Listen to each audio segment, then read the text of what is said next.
Surat diamond બુર્સને લઈને એક ખૂબ જ મહત્વપૂર્ણ બેઠક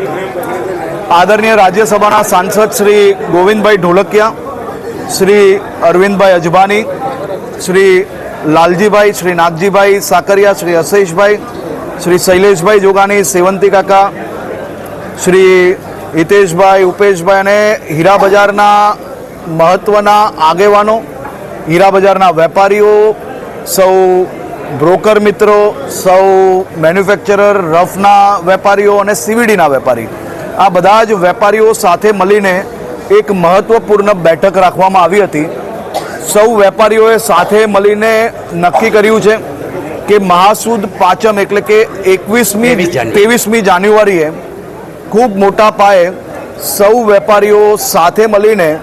મહિધરપુરા અને બીજી ઓફિસો બંધ કરીને સુરત ડાયમંડ બુર્સ ખાતેની પોતાની ઓફિસમાં એ લોકાર્પણ કરશે, મુહૂર્ત કરશે અને જે દુનિયાનું સૌથી મોટું કોમર્શિયલ સેન્ટર બનાવ્યું છે, આ દુનિયાભરના લોકો માટે એક પ્રેરણારૂપ છે. દુનિયાભરમાં મોટા મોટા બિલ્ડિંગ કોઈ એક બિલ્ડર બનાવે ને હજારો વેપારીઓ જરૂરથી જતા હશે, પરંતુ આ એક એવું કોમ્પ્લેક્સ છે જે હજારો વેપારીઓએ સાથે મળીને હજારો વેપારીઓ માટે બનાવ્યું છે. આ સંયુક્તપણે ચાલનાર કોમ્પ્લેક્સ છે અને હીરા બજાર એ દુનિયાભરના વેપારો માટે પ્રેરણાદાયી પરિવાર છે, જ્યાં બધા જ સમાજ એક સાથે મળીને એક જેવો વ્યવહાર, એટલે કે જ્યાં બોલીની કિંમત, જ્યાં જબાનની કિંમત, જ્યાં ક્યારેય બી એકવાર બોલ્યા પછી વ્યક્તિ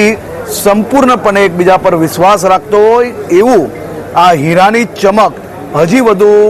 ચમકી શકે તે માટે સુરત ડાયમંડ બુર્સમાં આવનારા દિવસોમાં ખૂબ મોટા પાયે ઓફિસો સાથે ખોલવાનું પ્લાનિંગ થઈ રહ્યું છે.